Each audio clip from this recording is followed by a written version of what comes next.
নবীজির পিতা নবীজি দুনিয়ায় আসার আগে আব্দুল্লাহ ইন্তেকাল করেছেন। নবীজি দুনিয়ায় আসলেন, মা মারা গেল, দাদা অভিভাবক 2 বছর পরে দাদা মারা গেল। এরপরে দাদা মারা যাওয়ার আগে ওসিয়ত করে গেছে আবু তালেবের কাছে, আবু তালেব মৃত্যুর আগ পর্যন্ত আমার আপনার নবীজির অভিভাবক।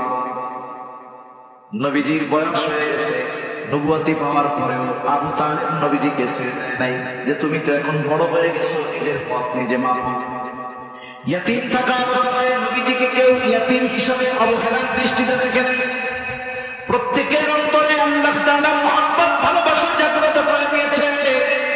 আবু তালেব নবুয়তির পরেও নবীজির প্রতি কেমন মায়া মুহাব্বত ভালোবাসা ছিল। যখন নবীজি প্রকাশ্যে দাওয়াত দেওয়া শুরু করেছেন, মক্কার নেতৃত্ব স্থানীয় যারা আবু তালেবের কাছে এসে বলে, আবু তালেব আপনি আমাদের নেতা, সম্মানিত ব্যক্তি, কিন্তু আপনার ভাতিজা কি শুরু করেছে? আপনার ভাতিজার কারণে ভাইতে ভাইতে দ্বন্দ্ব শুরু হয়ে গেছে, মায়ের সাথে মেয়ের দ্বন্দ্ব শুরু হয়ে গেছে। আপনি যদি আপনার ভাতিজাকে তার কর্ম থেকে না নামান, আমরা কিন্তু কঠোর ব্যবস্থা গ্রহণ করব। ওই দিনের মতো আবু জেহেল বদমাশায় তাকে বুঝায়া পাঠিয়ে দিলেন আবু তালেব। নবীজিকে কিছু আর বলেন নাই। নবীজি তার অতীতে দাওয়াতের কাজ করে যান। কিছুদিন পর আবু তালেবের সাথে আবার দেখা করার জন্য আসছে। এবার আবু জেহেল একা আসেন, আশেপাশের যত আরব গোত্র আছে সব গোত্রের সর্দারদের নিয়ে হাজির।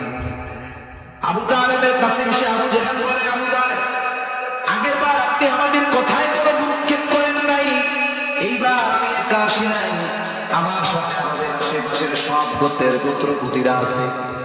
আমরা সকলে একমত হয়েছি, আপনি যদি আপনার ভাতিজাকে তার এই কাজ থেকে নিবৃত্ত না করেন, বিরত না করেন, বাধা না দেন, তাহলে আমরা আপনার ভাতিজার বিরুদ্ধে সম্মিলিতভাবে ব্যবস্থা গ্রহণ করব। এইবার আবু তালেব একটু চিন্তিত হয়ে গেছে, তাই রে কি করা যায়, টেনশন। গভীর রাত নবীজি দাওয়াতি কাজ শেষ করে বাসায় ফিরেছেন। আবু তালেব স্নেহভরা কণ্ঠে, মায়াভরা কণ্ঠে দাওয়াত দিচ্ছে, ডাক দিচ্ছে, মুহাম্মদ এদিকে আসো। নবীজি আসলেন, বলে, ও মুহাম্মদ তুমি যা করতেছো থেকে একটু বিরত থাকা যায় না? আমি তো তোমার ব্যাপারে বড় চিন্তিত আছি, শঙ্কায় আছি। আজকে আরবের সব গোত্রের মানুষেরা, সব গোত্রের গোত্রপতিরা আমার কাছে এসেছিল দেখা করার জন্য। আমি তো তোমার ব্যাপারে বড় ভীত আছি, কিছুদিনের জন্য একটু নিবৃত হও, বিরত থাকো। স্বাভাবিকভাবে দুনিয়ার নিজামটাও এরকম, যখন কোনো তরুণ যুবক ভালো কাজ করতে যায়, ওই ভালো কাজের বাধা যখন আসে, মা বাবা সন্তানের প্রতি মুহাব্বতের কারণে বলে, বাবারে এই কাজ করার মানুষ বহুজন আছে, এই ভালো কাজ তোমার করা লাগবে না, তাহলে তোমার উপরে বড় ধরনের বিপদ আসতে পারে। অনেক সময় বিপদের আশঙ্কার কারণে সন্তানকেও ভালো কাজে বাধা দেয়, কি দেয় না? কিন্তু সন্তান যদি আমাদের উপরে যে মা জীবন চলে যায়, যা বাবা জীবন চলে যায়, যা জন্মেছি মরতেই হবে, তবে যদি ভালো কাজ করতে গিয়ে ওই ভালো কাজ হয়ে যায়। অনেক সময় মা বাবার চিন্তা পরিবর্তন হয়ে যায়, তখন বলে, বাবা তুমি চলে যাও, আসি পেছনে আমরা।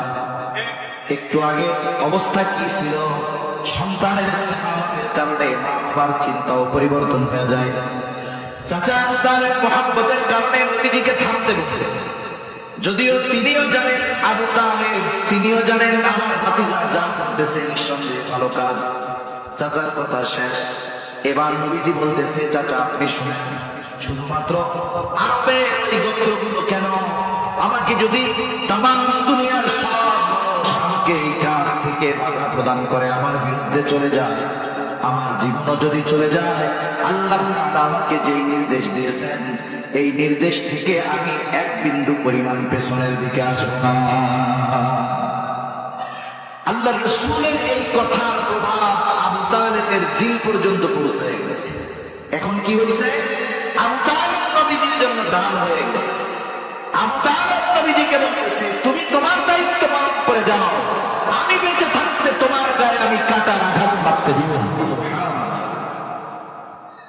তাহলে আল্লাহ তাআলা বলেন, আমি আপনাকে ইতিম অবস্থায় পেয়ে লালন পালনের ব্যবস্থা করেছি। আলাম ইয়াজিদিকা ইতিমান ফাআওয়া, ইয়াতীম অবস্থায় আমি আপনাকে কোন জায়গায় ছেড়ে দেই নাই, নবুয়ত দিয়ে আপনাকে ফিরা যাব ছেড়ে দিব, এটা হতে পারে না। দ্বিতীয় নেয়ামতের কথা আল্লাহ তাআলা বলেন, ওয়াওয়াজাদাকা ইলান ওয়াওয়াজাদাকা দাল্লান ফাহাদা। সঠিক পথ সম্পর্কে আপনি অবগত ছিলেন। একটা হলো সঠিকটা জানার পরে সেটা না, আরেকটা হলো সঠিক জিনিসটা না চেনা। দুইটার মধ্যে তফাৎ আছে। একজন সঠিকটা চিনে না, জানে না এই পথটা কোনটা, এটাও বল শব্দ দ্বারা বলা হয়। আবার অনেকে পথভ্রষ্ট, পথ চেনার পরেও ওই পথে চলে না, এটা হলো পথভ্রষ্ট। আর এটা হলো পথ সম্পর্কে অবগত, জানে না। আল্লাহ তাআলা বলেন, আপনি সঠিক পথ চিনতেন না, আপনাকে আমি সঠিক পথটা চিনিয়ে দিয়েছি। ওয়াজাদাকা আইলাম ফাআগনা, আপনি অভাবী ছিলেন, টাকা পয়সা ছিল না, আমি আপনাকে ধনী বানায় দিয়েছি।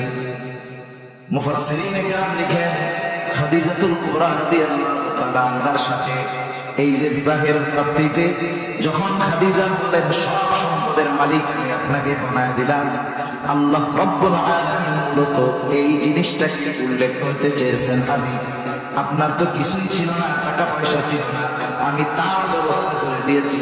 নবুয়তের আগে এত এত দামি নেয়ামত আমি আপনাকে দিলাম, আর নবুয়তের পরে আমি আপনাকে ভুলে যাব, এটা কখনোই হতে পারে না।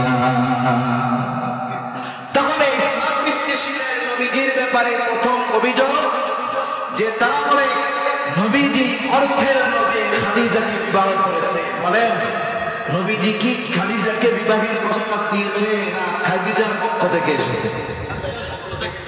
তাহলে এই অপবাদ, এটা মিথ্যা কথা, এটা নবীজিকে অপবাদ দেওয়া, অপচেষ্টা, এই কথাগুলোর কোনো ভিত্তি নাই। দুই নম্বর যে বিষয়টা বলে, 6 বছরের একজন শিশু বাচ্চার বিয়ে করেছে। ইতিহাস বুঝতে হবে খাদিজা রাদিয়াল্লাহু তাআলা আনহার সাথে নবীজির সম্পর্কটা কেমন ছিল। যেখানে ওহী নাযিল হয়েছে গায়ে হেরা, কত উঁচু এক পাহাড়, যুবক যারা তারা উঠতে হিমশিম খেয়ে যায়, এখন সিঁড়ি আছে উঠতে হিমশিম খেয়ে যায়, কয়েকবার বিরতি দেওয়া লাগে। অথচ রাসূলুল্লাহ সাল্লাল্লাহু আলাইহি ওয়াসাল্লাম বিশুদ্ধ পাহাড়ে উঠে বসতেন, ধ্যান করতেন, ওখান থেকে বাইতুল্লাহকে দেখা যেত। আর খাদিজাতুল কুবরা রাদিয়াল্লাহু তাআলা আনহা একজন মহিলা, নবীজি খাবার নিয়ে, রাসূলের প্রয়োজনীয় সামগ্রী নিয়ে উনি একা একা নবীজির কাছে পাহাড় হয়ে উঠে যেতেন। রাসূল আকরাম সাল্লাল্লাহু আলাইহি ওয়াসাল্লামের সাথে মহব্বত কেমন ছিল? নবীজি বলেন, খাদিজা যদি বেঁচে থাকতো তার বর্তমানে আমি দ্বিতীয় কাউকে স্ত্রী হিসাবে গ্রহণ করতাম না। নবীজি স্ত্রী খাদিজা দুনিয়া থেকে চলে গেল। আয়েশা সিদ্দিকা রাদিয়াল্লাহু তাআলা আনহাকে নবীজি নিজে বিবাহ করেন নাই, যতক্ষণ না আরশে আজিমের মালিক আল্লাহ রাব্বুল আলামিনের পক্ষ থেকে নির্দেশনা এসেছে, ততক্ষণ পর্যন্ত আমার আপনার নবী দ্বিতীয় বিবাহই করেন নাই।